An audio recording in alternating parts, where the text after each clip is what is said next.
My goal here today is to make sure that you leave knowing that your department is more important than any other department in your company, and you are the most important person in there. I'm going to give you knowledge so that you can take it back and use this to be as effective as you possibly can. I'm going to give you a couple of physical actions to take now. You've already taken the first step on what will be your day-long journey, which is hearing various different presentations we have today around the area of how we can respond from an FP&A, from an EPM, from a reporting and analysis standpoint to healthcare.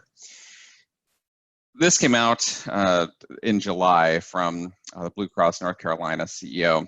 He said a large chunk of the cost, more than $300 million, come from actions that Blue Cross North Carolina has taken to increase care during the pandemic. He made a comment that we're going to be addressing a lot today, which is he said, at the end of the day, the question is how deep of a recession and how long is it going to be? He said it's difficult. I don't think any of us has a clear line of sight. I think we have to follow things very closely, and then we have to be extremely flexible, which is really what we're all trying to do. And we're trying to figure out where we are. Is it one end, gloom and doom, the world is falling apart, it's the end of the world as we know it, or is the other end like, no, it's all going to be fine? So when I'm talking to everybody, I get three different kind of major positions on what I'm calling the serenity spectrum. At one end, I have it's not the end of the world, it's all going to be okay. Look at the economy, jobs actually went up over the course of May to June to July. We're going to do just fine. Hey, at least we're not the United Kingdom with the worst recession they've seen in 300 years. On the opposite side, you see, if we don't die from the pandemic, we're going to die from the economic collapse. This is horrible. I should go build a bunker in the woods somewhere and preserve all of my food and learn how to live without power. We also have our people in the middle, where we say, I understand there's things I don't know, and I'm trying to figure out what information I can rely on, how I can navigate through this, how I can figure out what that future is going to look like. So what we're going to talk about today is how to respond, not from a medical standpoint, because this one has been well addressed. It's things like, how is the virus spreading? What are the governments doing? How is the media covering it? We also have our things we're uncertain about from an economic standpoint, and those are things like, what is the global economy doing? What are our products and services demanding? What's our supply chain doing? And we have the parts where they merge. How are we keeping our employees? How are we keeping our members safe? How can we make sure we have continuity of business? How can we handle working from home? But there's a lot of uncertainty. We are going to mostly focus on the right side today. I'm not going to tell you to go out and wash your hands, although you probably should be doing it. Your kindergarten teacher was right. Because at the end of the day, this is a game of survivor. And our goal for today is to make sure you're the most important person in your department and that your department is the most important one in the company. If this turns out badly and there is a recession or a second wave, I want to make sure that your group will be the last one anybody votes off the island. Speaking of surviving, at times of change, danger, crisis, panic, disruption, pending economic collapse, I pause to remember the serenity prayer for business. Grant me the serenity to accept the things I cannot change, courage to change the things I can, and the wisdom to know the difference. And you might think that this is applicable only to your personal life, but it's not. It's applicable to business.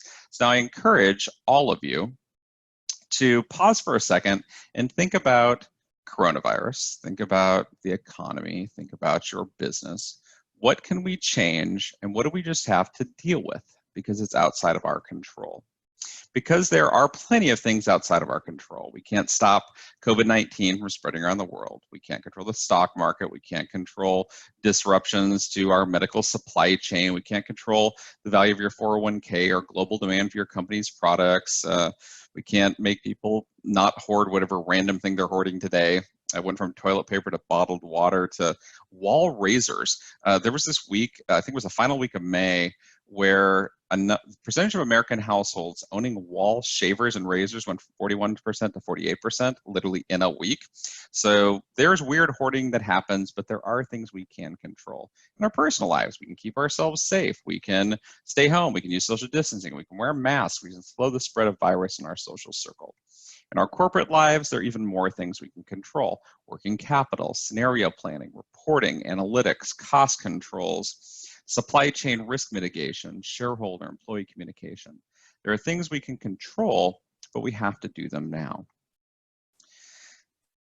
I've spent probably the last month focusing on the healthcare payer side. Before that, I was focusing on the healthcare provider side, but I've been doing entirely too much interviewing of my customers, reading, gathering trends. And there are things we are seeing right now that are coming out of the pandemic crisis, and it's really changing business.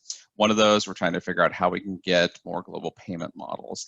We're accelerating, and I'll cover that one in a second, that move to value-based contracts.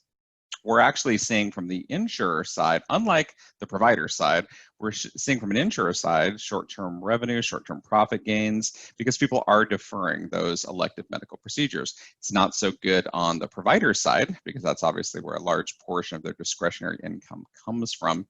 We're also seeing a rise in mergers and acquisitions. Interestingly, they are happening at what seem to be lower multiples, but there is much greater interest because as some organizations are not as strong as others, they're falling out and people are starting to get heavily into M&A. You're only going to see that accelerate.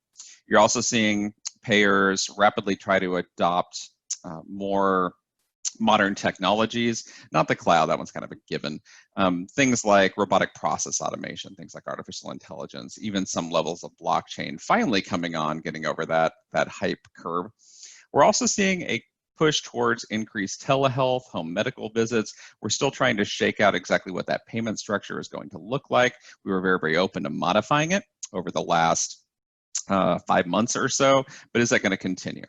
Are we going to take that temporary increase in telehealth payments and leave them at those increased levels? Or are we going to go, yeah, there's probably not as much cost associated with it, we're going to reimburse, going back to more traditional lower levels?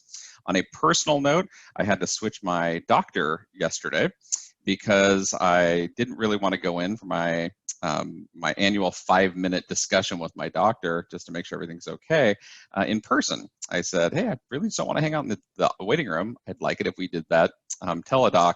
The doctor said, I don't believe in teledoc and telehealth. That is for your recent people with less experience than I have. He said, if you want to have somebody more recently out of college that's into all those newfangled technologies, I can put you in touch with one of my associates. So what I heard was, I get somebody whose information is fresher out of college. So I am switching my doctor because they are refusing to change. But just like the provider side needs to change, the payer side needs to change as well.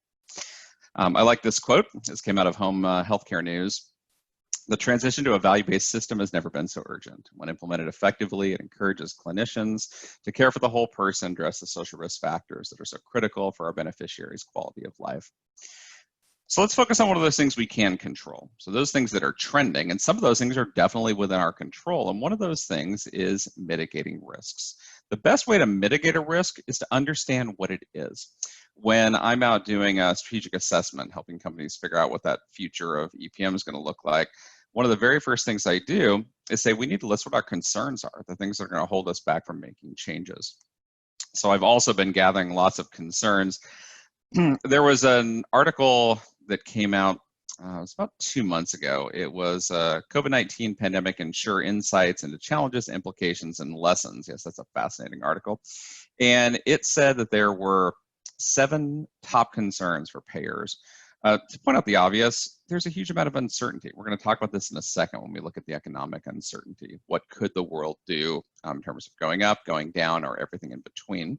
How can we provide that good, affordable, appropriate care for our consumers? What about the small employers that maybe had a gold star plan and reduced it to something less during the coming months as the recession hit them?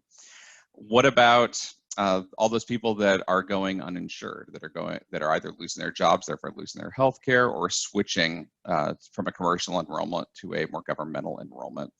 How can we see an increase in individual people? And is that actually materializing? So when we thought individuals were going to want to buy direct insurance, it's not actually happening. And what other changes are going to be allowed to support things like cross-state insurance?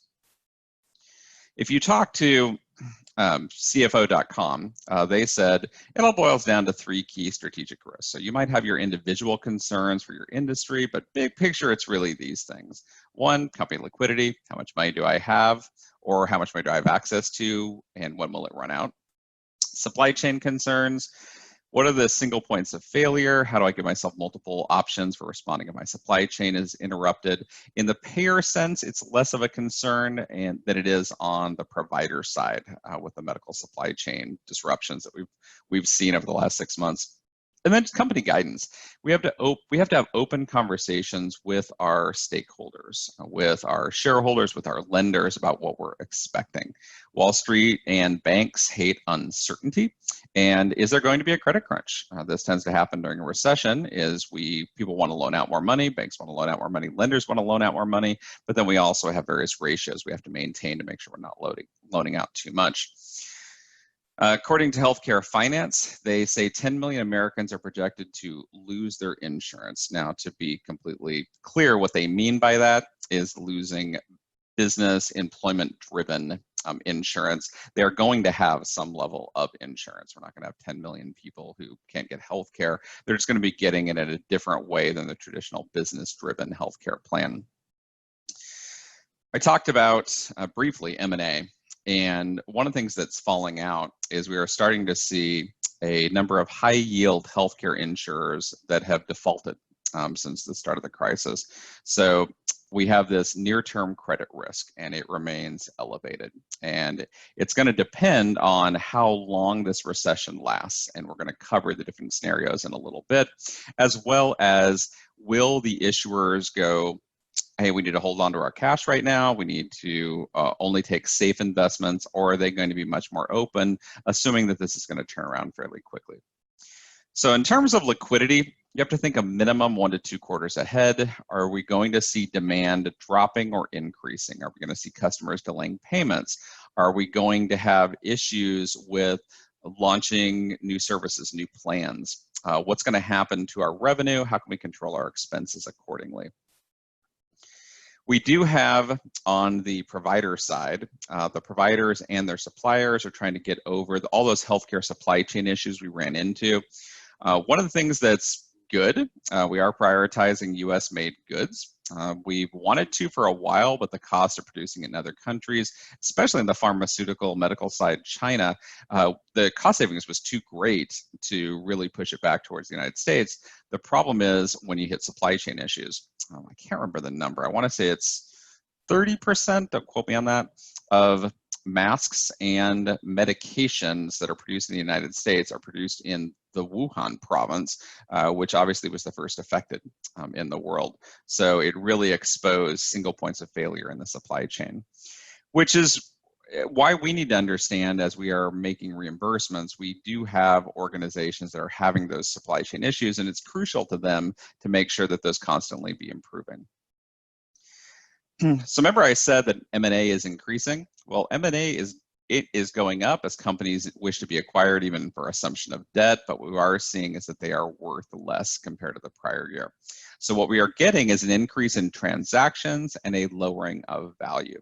So here's the good news. If you're one of those organizations that is in a position to do mergers and acquisitions, in a position to go out and buy other companies that maybe are not doing as financially well as you are, you can get a whole lot of value for those acquisitions. We need to make sure that as we bring them on, we can easily integrate them into our systems, that we are not spending the next 12 to 18 months trying to replace all of their databases with our databases and their ERP with our ERP. There's a huge opportunity to bring them on board. So separate the concept of M&A with MD&A. MD&A is management discussion and analysis. And traditionally, people thought of it as backwards looking, but keep in mind, MD&A is also guidance about the future. Shareholders, potential investors, they rely heavily on earnings releases, announcements, guidance when making investment decisions. The recent market volatility demonstrates we have substantial investor uncertainty regarding the severity and the duration of coronavirus. So my advice in light of this fast evolving situation, you should be giving more guidance, not less. Wall Street hates uncertainty. They take whatever they think the price for your organization is, and they will factor the uncertainty of what they don't know. Think about it if you were about to buy a used car and you had the list of Carfax of every single accident that thing has ever been in, every time it's been serviced, you have the entire history of how often its oil was changed, and it looks, wow, they just, every 3,000 miles, they changed the oil and the oil filters. And then you had another car that was exactly equivalent, but you had no other information other than what you could see with your own eyes. Which would you pay more for? Well, the most you would pay is the one where you had complete information. And then as soon as you start taking away that information, that value will go down. Wall Street is doing the exact same thing with your stock price. They have to assume the worst if you don't give them additional information. We are seeing a whole lot of changes, as I said, to telemedicine. It's here to stay, although maybe not for my general practitioner. He might be going for a clientele that really likes the in-person touch. So we are seeing telemedicine is here to stay. We are seeing some people deferring healthcare costs, and that's obviously affecting what it gets passed back up to the insurance level. Due to unemployment rising, we are seeing costs shifting to more governmentally driven programs. We also have the political uncertainty of the upcoming election and what that will do to a shift towards or staying away from governmental healthcare. We see that people are getting into a donut hole where they have coverage, but it's not covering them enough during critical situations or during situations where they don't have enough money, their deductible is too high. The government is getting involved, and this is my libertarian background speaking. I don't think that government has ever showed up and said we want to add more paperwork, bureaucracy, and regulation, and that's going to make your life easier. I'm not saying it doesn't make it better, and controls aren't a good idea. I'm just saying it increased costs to us as an organization, as we do have to go through all of that greater regulation, scrutiny, documentation. We have to have a greater focus on that strategy we have for controlling claims. We have to really think how we're handling long-term control. Now, we're all concerned still with the spread of the virus globally and locally. We can't personally change that. I believe it was last week I was watching on the Today Show, the coach of Notre Dame football, and one of the key players talking about they had it under control. It was August 10th, I remember now. And they said, don't worry, we have this under control. We're in South Bend, Indiana. We have very few cases. It's something like 10, I think they had on August 10th. They said, we're fine. We know where the people are. Advance, 9 days, they have 222 cases. They've shut down Notre Dame and suspended football. So those things are out of our control. Even in a small area like South Bend, if you take people all over the world and you bring them together into a tiny little town, things are going to get a little bit crazy. What it's going to result in, as we all get complacent, is it's going to most likely be a rolling series of peaks and valleys, something like a sine curve that comes in. By the way, we do have the possible scenario of it just drops, but we aren't seeing that. So we saw an increase, we saw a decrease, we saw an increase, we saw a decrease again. So we've actually been going down since July. Are we in wave situation 1? We're in that sine curve, peak and valley world. Are we more in the, we're down right now because it's August, but when people get inside, start sneezing, coughing, going back to college, back to school, traditional things that cause flu to increase, will we see a fall peak coinciding with the flu peak? Or are we going to see it just becomes a fact of life? Even after vaccines come out, Gallup did a poll, I think it was last week, where they asked if there was a guaranteed safe vaccine and cost was no object, would you take the vaccine? 65% of Americans said, yes, I would take that vaccine, which means 35% said they wouldn't. So you have 1 in 3 roughly that are saying we are not going to take that vaccine if it does come out. So we probably are going to be in, at minimum, a slow burn situation, hopefully not situations 1 or 2. How are we going to know? The answer is analysis. We can't change that disease spread, but what we can do is change how we consume it, how we visualize it, how we incorporate it into our own information. McKinsey said, shocking that this is now a good thing. McKinsey says one of the skills that will help companies navigate the new normal is analytics. And I gave a presentation last month on 5 data analyzing tools in times of change. Suffice to say, if you're not already doing these 5, please stop what you're doing and go do these 5. Number 1, scenario planning. Got to have plans ready at hand, not just a set of numbers, but a set of actions. If A situation occurs, B actions are how I'm going to deal with it. We have to have strategic modeling. This helps us figure out what our constraints are. When are we going to violate our debt covenants? When are we going to use up our available cash? When will we need greater capital lending? Profitability and cost management, please don't wait on this one. I have no idea why people put this off. You have plans, you have services, you have geographic locations, you have customers, providers that are making you money. You need to figure out which of those 20% are that are resulting in 80% of your profitability. But you have to figure out which plans, services, products are costing you 80% of your profitability. You have to take those money losing unprofitable drains and you have to reduce them. You have to conserve liquidity. Cash is king, to quote Motley Fool. Data visualizations and real-time analytics, you have to make sure that you're absorbing information as it comes in. As I said earlier, our situation is changing too rapidly to wait until quarter close to find out what happened in the prior quarter. If there's data that is going to cause someone to take a different physical action or cause them to ask a deeper question, you have to get it to them now. Finally, narrative reporting. People think that narrative reporting should only be used after the fact to explain budget and forecast variances to actuals. My advice, use it ahead of time. Communicate those scenarios you just finished planning. Use it to communicate how you will respond when it's clear which scenario that you're in. So while we can't control the spread, we can better analyze it and we can make sure it leads to corporate actions, because this is disruptive, but we have to figure out how we're going to minimize the risk of those disruptions. We have to figure out how we're going to capitalize on those changes, what we can plan ahead for, and what we'll need to react to in real time. Before this thing was declared a pandemic, literally the week before, I asked 114 companies what their company was focusing on in terms of dealing with COVID-19. I color-coded the items related to slowing disease transmission as blue, things related to finance as red, and items that were related to cost control, maybe driven by finance, but cost control related, I coded those as purple. They are definitely financial activities, but they're not things that happen entirely in the finance department. So notice that you have to get down to number 5 on the board before you find one that is related to FP&A. The highest of these, scenario planning, was only being done at 1/3 of companies. Let's advance a week, literally 3 weeks to the end of March. Notice discretionary spending limits jumped up on the list and were now in place 3 weeks later at over 80% of companies. But also notice profitability. It's now being done 3 weeks later at over 50% of companies. And this was at the start of April. So if you're not doing this now, you're in the ever dwindling less than half of companies that are not focusing on a profitability analysis. Shareholder guidance went from 22% to 37%. That's more than a 50% increase in the companies doing it during the same month. Appreciate creating alternate financial scenarios. It's now at almost 70%. I did a follow-on survey to this one. The numbers didn't change as much. Basically, all the red bars moved up, though.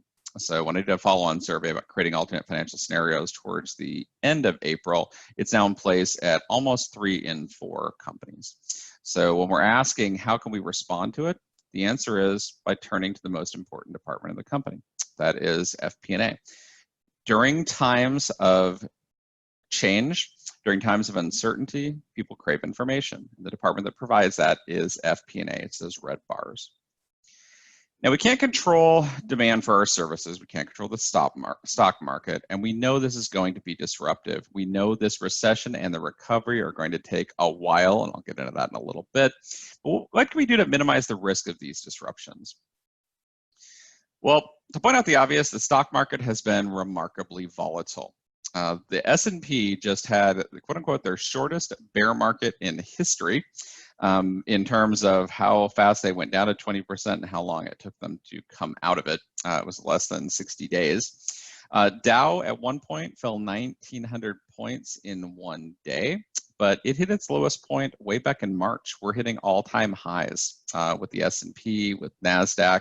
It has constantly been rebounding. That's the last 30 days of the S&P. So notice in the last 30 days, at its lowest point, it was down at 32.25. It's now sitting at 33.87, which is a huge increase. So overall, the economy, at least if you're investing in the stock market, is doing remarkably well. people in the stock market price in any information they have, both good and bad. And they're basically saying, we have priced in an increase and improvement in the economy.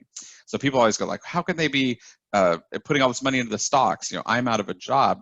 It's because they see that changing and they want to invest in those companies where they see that revenue going towards. So I think you all know this. There are these various industry-specific, what are called ETFs, which are exchange-traded funds. They're basically baskets of stocks in a given industry, and it's a pretty good approximation for how the market feels about a given sector. While all stocks got pummeled in recent times, the US insurance space has not done as well as the rest of S&P. Now, there are two major ETFs for insurance, IAK, and I think the other one is EAK. They do lump basically all insurers together. It's more difficult unless you go stock by stock to kind of break it out into just the healthcare provider side and other things like car, life, and auto. But overall, it has lagged. When we look at the overall increase just in the last month, we see a 5% increase in the S&P. We see a 1.1% increase in the insurance space. It was actually ahead until the last 5 days. Insurance has taken a pretty severe hit over the last week or so. It's mainly over some lingering COVID-19 payout fears. We're starting to be concerned what that's going to look like. There's also a bit of profit taking because there were some very good insurance announcements that happened about a week plus ago.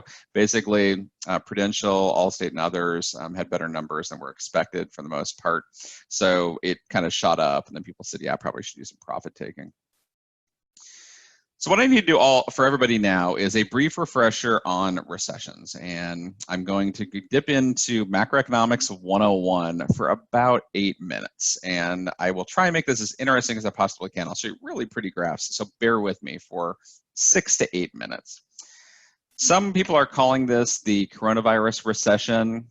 It's happening so quickly. Some people are calling it the flash recession. Some people are calling it Great Depression 2.0.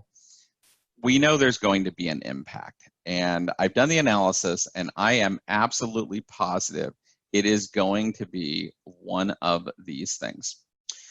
There are a lot of terms, a lot of scenarios being tossed around, and you have to ask yourself which ones make the most sense. Which scenarios should be planning for in a world where everything is up in the air? No, we don't have time to cover all of them, so I'm going to hit the big ones. By the way, the bottom 4 are terms that you don't tend to hear economists use. The reverse tick mark, the dead cat bounce. That one comes up more in the stock market. Square root recovery and the reverse Nike swoosh. It's basically how the economists were explaining why they were so wrong about what jobs were going to look like over the last quarter, and how they predicted much worse, and it actually wasn't that bad, and how it kind of went down and back up again. Think of it like a square root symbol, like this. So they are trying to create terms to describe this because they don't believe it's going to be one of the traditional types. Okay, for the United States, this is a graph of the change to per capita GDP, gross domestic product, from 1977 to 2019. Why 1977? It lets us see something at the start of the 1980s that I'm going to highlight in a little bit. The gray areas are US recessions. You can't see it, but on the far right side, we are in a recession. We've had 2 quarters of declining GDP, which is the definition of a recession. It's just the gray is too far off the side over there. First, I'm going to talk about a V-shaped recession. Please remember this one. It's the most common type. There's normally a triggering event, and then it passes, and then the economy gets back to growing. In 1990, for instance, we had an oil price shock. It reduced consumer and corporate spending, combined with a weakened economy due to some Federal Reserve actions designed to combat inflation. They were very worried about it from the late 70s and 80s. We had a drop followed by a rise. V-shaped recessions tend to be short. That one lasted 8 months. In 2001, 2002, we had a greater recession. It was partly caused by consumer spending fears related to 9/11, combined with the dot-com bubble bursting. It was a bigger dip in growth, but still essentially a V-shaped recovery. A W-shaped recovery is essentially a drop, a rise that makes us think we got over it, and then another drop, and then another rise. Economists tend to view these as actually 2 separate V-shaped recessions because they define a recession, as I said, as 2 or more quarters of declining GDP. So by default, if you went up in the middle, if you had any growth, you are no longer in a recession. except you're still dealing with the ramifications of what happened that caused that recession. We actually had a W-shaped recession in the early 80s. We had a recession that we came out of very quickly, but the Federal Reserve, remember I said they cared a lot about inflation back in the 80s, Federal Reserve started worrying we were coming out of it too quickly, so they jacked up interest rates. As we were recovering, it dropped us into an even worse recessionary situation than we started in. A U-shaped recession is a steep drop and then a slow rise. And you might think the 2008-2009 financial crisis was a V-shaped recession, but that wasn't the whole story of the Great Recession. If you drill into it, we don't look at it on the big level, we look at it on the little level at GDP per capita, you're going to see a drop from 2008 to 2009, followed by years of recovery. U-shaped recessions tend to look more like bathtubs or swimming pools as you go from the deep end swimming up to the shallow end. Now we're going to talk about the rarely seen, hopefully extinct L-shaped recession, the saber-toothed tiger of recessions. There have been a few L-shaped recessions in the last 100 years. Generally, these are a rapid drop followed by a correction to how markets actually function. It's essentially a structural correction. One happened in Japan only 30 years ago. Back in the 80s, the Japanese were on this path towards global domination, and then their asset bubble burst around 1990, and it led to basically minimal growth for the entire 90s. We also saw this more recently in Greece from 2007 to 2016. Like Japan, it was a decade-long correction to how their economy functioned. So you might say, wow, you're giving examples from Japan and Greece. Has the US ever seen an L-shaped recession? We have people on today's conference from around the world. So has the world ever seen, the US and the world as a whole, ever seen an L-shaped recession on a global scale? Yes. In 1925, T.S. Eliot said in his poem, The Hollow Men, "This is the way the world ends, not with a bang, but a whimper." And 4 years after he wrote that poem, we had our very own L-shaped recession. In October of 1929, the US stock market collapsed, caused reverberations around the world. Unemployment in the US hit 23%. In some countries, unemployment hit 33%. We spent more than a decade just getting back to where we were in 1929. Unemployment didn't actually get back under 10% until we entered World War II in 1941. They call it an L-shaped recession. I tend to think they look more like check marks or tick marks, as the economists tend to say. A great article came out before we really had any data. This is actually from March 3rd of 2020. And this article, I think, dipped into the crystal ball. I go back and read it because it was kind of amazing. And what they said was, what would happen to the global domestic product if coronavirus triggered a recession? It had great statistical evidence that it was going to be a V-shaped recession. Steep drop, steep recovery, no lasting damage. I love this article because it was just a crystal ball for what was going to happen when nobody was talking about economic impacts. If you go back to early March, this is 2 weeks before 8 days before the World Health Organization said we were in a pandemic. And they said, but if it happens, this will be the economic impact. And this is a case when I'm going to give the economists credit. They got it right. They got it wrong once the numbers started coming in. But in terms of ahead of time, they got it right. Granddaddy of all pandemics, the 1918 Spanish flu. Earth had 1.5 billion people, and a third of those, 500 million people, caught Spanish flu. Between 50 and 100 million people died. We don't know exactly how many because the mortality rate was so high. Entire villages died. There was no one left to tell us how many people actually perished. But shockingly, we recovered very quickly. 40 years later, the Asian flu, over 100,000 dead in the United States alone, when there were just over half as many people as we have in the US now.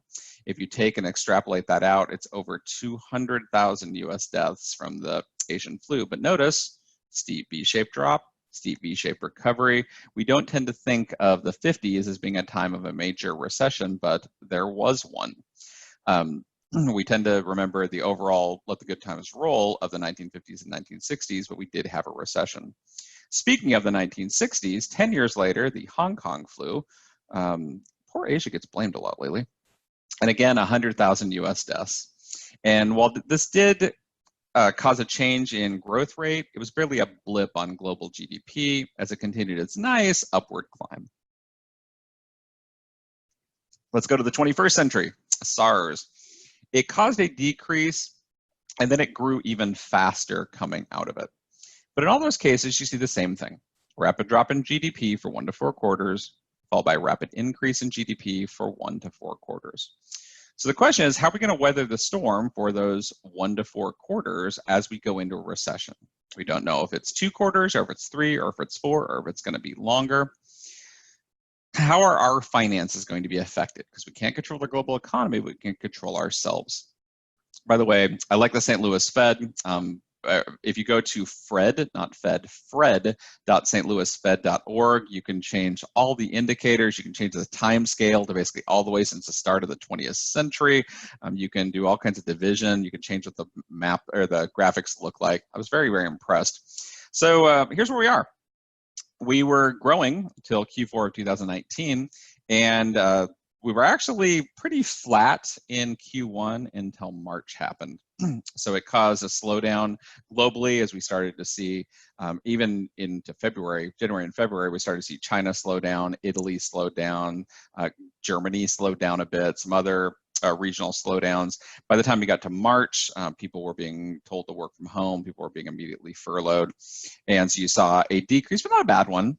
Because it was just such a portion at the end of the quarter from Q4 to Q1. And then the wheels fell off the car when we got to Q2 of 2020.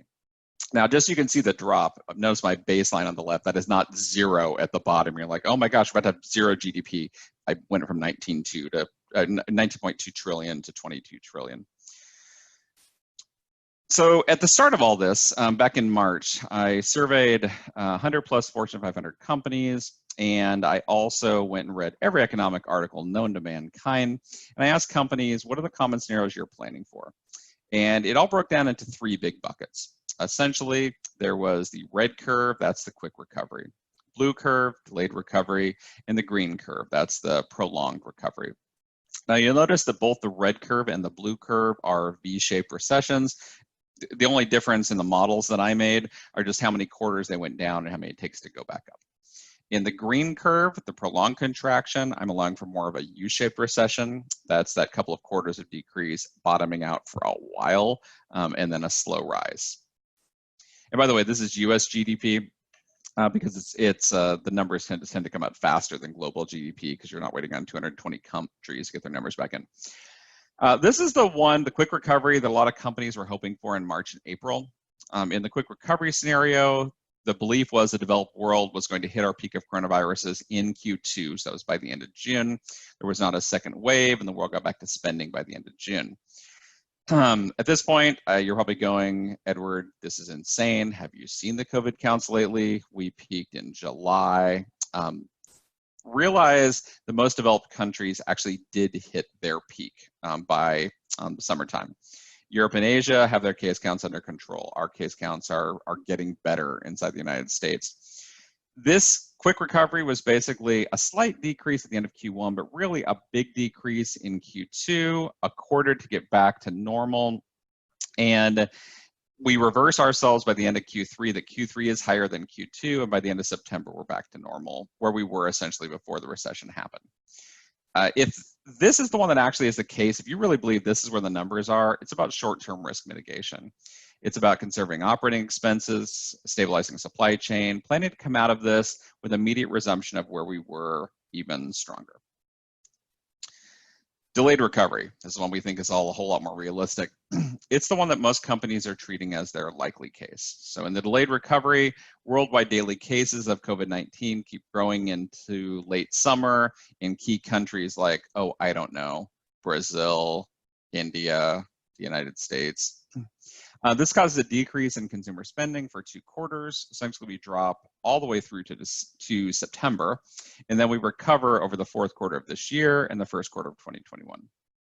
In this scenario, we're talking about a year-long recession. So we have to focus on aggressive strategies to drive revenue. We have to know what our profitable plans are, our services, our demographic distribution, our customers, so that we can, at least temporarily, suspend the things that are costing us the most money. In a delayed recovery scenario, layoffs are very likely. It's going to take us a year to get back to normal. In a prolonged contraction, we either don't hit our peak globally until late in 2020, or it ends up being one of those rolling situations, or we see a fall major spike. In this scenario, we actually probably drop until the point where we see a vaccine. This is also a possible scenario if it turns out there is no clear treatment or vaccine and COVID-19 becomes a way of life around the world. As I said, this assumes 2-quarter decrease, 2 quarters of bottoming out, and then a much slower rise out of the recession lasting 4 quarters or more.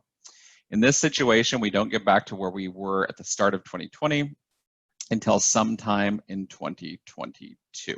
So this is essentially a 2-year-long decrease bottom recovery cycle. In this situation, healthcare payers, you're going to have to get back to basics. You're going to have to stop doing, likely permanently, the things that are costing you money. You have to focus on the most profitable product services, the most profitable locations, the 20% of your plans, your customers that are bringing you 80% of your profitability. So I'm guessing you've already planned for these 3 scenarios. If you have not, and I could go on for hours about scenario planning, it's a good idea to start. So those were the 3 scenarios that I outlined basically in March. We now have 2 quarters of GDP data. We now have Q1 coming in and Q2 coming in. So drum roll, which of these scenarios are we actually in? Here's the good news. That black line is where the GDP numbers actually came in for the first half of the year in the United States. Very specifically, in the United States. In other words, all the economists, all the economic forecasts, we are seeing better than the average that anyone forecasted for the first 2 quarters of 2021. We don't have a lift out yet, though. So I'm not trying to panic everybody. I'm thrilled by these numbers. I put this chart together this morning, and I was like, I love this. We don't have that lift out to verify that we're actually in a V-shaped recession. We could still bottom out. When the CARE Act, when money in the United States goes away, we could see a further decrease. Although the payroll protection loan program has been spent, we spent $2.75 trillion and blew through it in about 3 months. So the question is, what is going to happen to that curve? I'm feeling very optimistic, but I'm also feeling very realistic. I do think it's going to probably be a version of the blue one. So I don't think it's going to be a U-shaped recession. I think it's going to be a delayed recovery, but it's not going to be the depths of that delayed recovery. Now, I was very specifically saying this is in the United States. The reason for that is we are seeing different numbers elsewhere in the world. The United States was very quick to reopen, for good or for bad.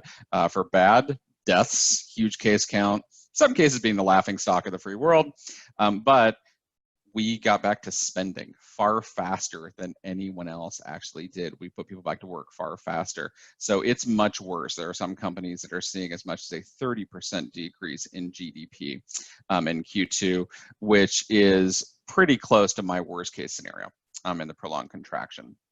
So what do we need to do? I'm a big believer in David Allen and his getting things done. We have to always know what our next physical action is.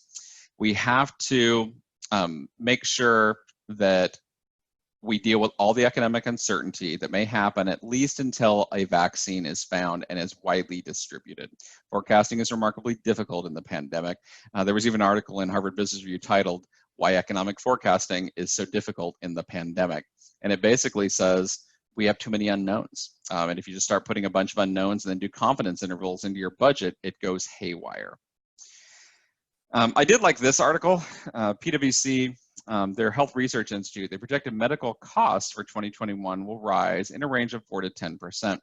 What I loved about this article was it said, hey, in these areas, we think certain things are going to go up. We think, for instance, 2020, telehealth will go up, COVID testing treatment will go up.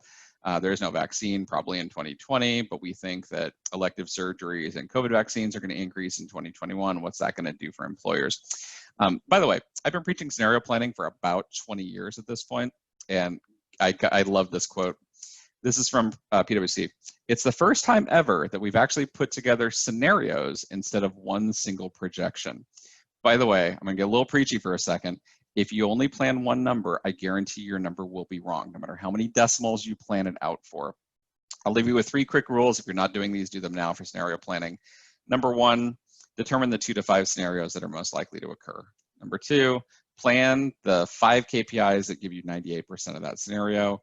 Number three, use those KPIs to drive your financial forecast. At that point, take the forecast and make sure people understand them and that they have actions ready to take.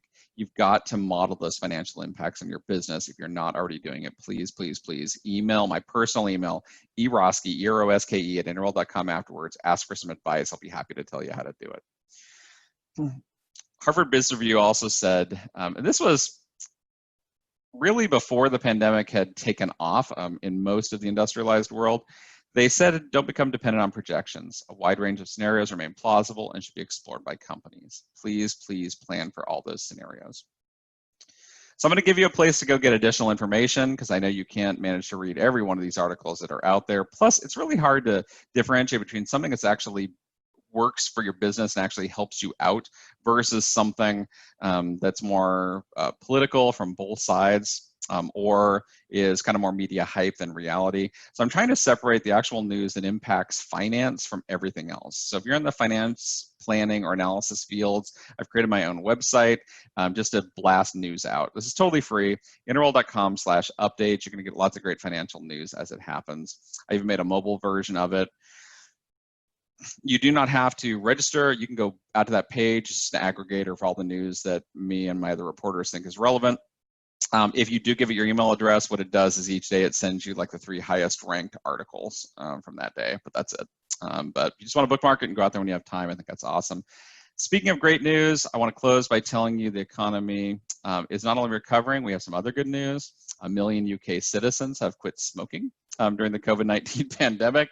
So if you wondered what it took, apparently the answer is being number one, caught inside with everybody else who says, please stop smoking. And number two, telling you that if you do smoke, you're more likely to die of this coronavirus thing. Fear is a powerful motivator.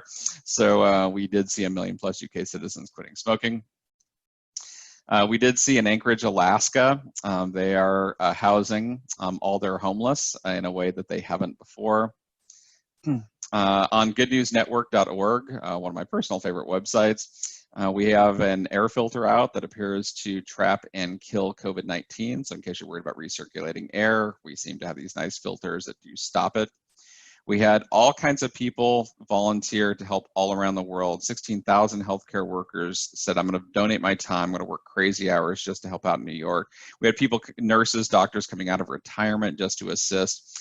And in what I think is absolutely amazing news, you're like, how those vaccines are so far off. Why is Edward even talking about it? Actually, no. Putin announced to the world Russia has created a COVID-19 vaccine. And to get there, they've skipped really annoying, time-consuming things like testing, or more specifically, testing on wide groups of people. Putin apparently has tested on his daughter, and she did get a fever, but she didn't die. So kudos. By the way, it's called the Sputnik 5 vaccine, which I think is, or Sputnik V vaccine, which I think is adorable because the Sputnik satellite, all it really did is kind of went up there and went blip. But it did prove that they had a satellite. So we now have the Russian vaccine equivalent of Sputnik. I look to the future, and I look to what all of us in the payer industry are going to be like at the end of this year going into 2021. And if I may quote one more thing from that Harvard Business Review article I mentioned earlier, after the COVID crisis ends, there are going to be 2 categories of companies. The ones that don't do anything and just hope this doesn't happen again, and the ones who make investments in their future. Make sure that in the long term, you are one of the winners. We're going to survive together, we're going to thrive together, but we have to keep communicating. Social distancing doesn't mean stopping communicating. It's why I actually prefer the term physical distancing. Go talk to another person today. If you can't figure out what to talk about, discuss one of the 3 things I hope you learned over the last 45 minutes. You could talk about scenario planning. That's always a fun conversation starter. Do it over Zoom, GoToMeeting, WebEx, FaceTime, Facebook Messenger, Microsoft Teams, Google Hangouts, Skype, or one of these newfangled phone contraptions that apparently makes things called phone calls. However you do it, commit to talking to someone today. And I'm going to give you an opportunity to talk. If you want to practice in a nice, safe environment, I'm going to give you an opportunity today at 2-ish. And the reason I say 2-ish is at 2 o'clock, I'm going to bring everybody back together. We're going to do a quick little bits of wrap up at the end of the day. Then we're going to go to a networking happy hour. I decided to reward people for networking. I'm told that you should never go over to somebody's house without bringing a gift. So bringing to the networking happy hour, I'm bringing a set of really cool wireless Bluetooth headphones, and I'm going to give it away a couple minutes in to the networking session. So if you can't stay on for the full 45 minutes, show up. We'll let everybody know at about 2 o'clock. We'll bring everybody together for wrap up. As soon as that's over, we'll hop on a Zoom meeting link. We can all show up on our little Brady Bunch windows. We can all just chat with each other for a few minutes. I'll give away a set of wireless Bluetooth headphones. There will be no commercial. By the way, I'm not doing any internal commercials today. My goal today is to give information out, basically to take things I've learned and pass it on to everybody else and not charge anything for it. And speaking of giving information away for free, the goal is I'm going to make it up in volume. That's where the profit's going to come from. I am putting back on the Hyperion Solutions Conference. And for those of you who went until 2007 when Oracle acquired and stopped it, one of my favorite conferences of all time. It was a really awesome place to leave smarter than you arrived. Well, for a while it was held in October. They eventually moved it to April, but I'm going to go back to the October timeframe. And since every other conference is canceled, they canceled Collaborate and Kscope and Modern Business Experience, Modern Finance Experience, Open World. We're just going to do a conference. We're going to do it for free. We have right now over 300 people already signed up to attend, which is awesome because we haven't put out an agenda yet or listed a speaker. It's because we kind of thought we need speakers before we had attendance, but we have a few hundred people already signed up to attend. We already have people from 25 plus companies signed up to speak. I want to hear from you. I want to hear definitely more about your personal story, what you're going through, how you've dealt with the pandemic, how you've dealt with your EPM applications. If you own Oracle or EPM or Hyperion or Excel, all those things you're going through. If it's anything from a hardcore techie optimization to a high level, this is how we moved from on-prem to the cloud, or even higher level, this is what EPM means to me, I want to hear about it. So go out to epm.bi/Hyperion. I have a really short abstract submission. It asks 6 questions, and your abstract is in. The deadline, though, is tomorrow. So I really would love to see you all there helping share your information with the entire world. I've been taking all my information and sharing it with you. I hope you have enjoyed as well as learned during the last 50 minutes or so. We have a lot of great sessions over the course of today. Thank you so much for being part of State of the Economy and what it means for healthcare payers. Look forward to seeing all of you over the course of the day and definitely at the happy hour at the end of the day. Thanks, everybody. Have a great rest of your conference.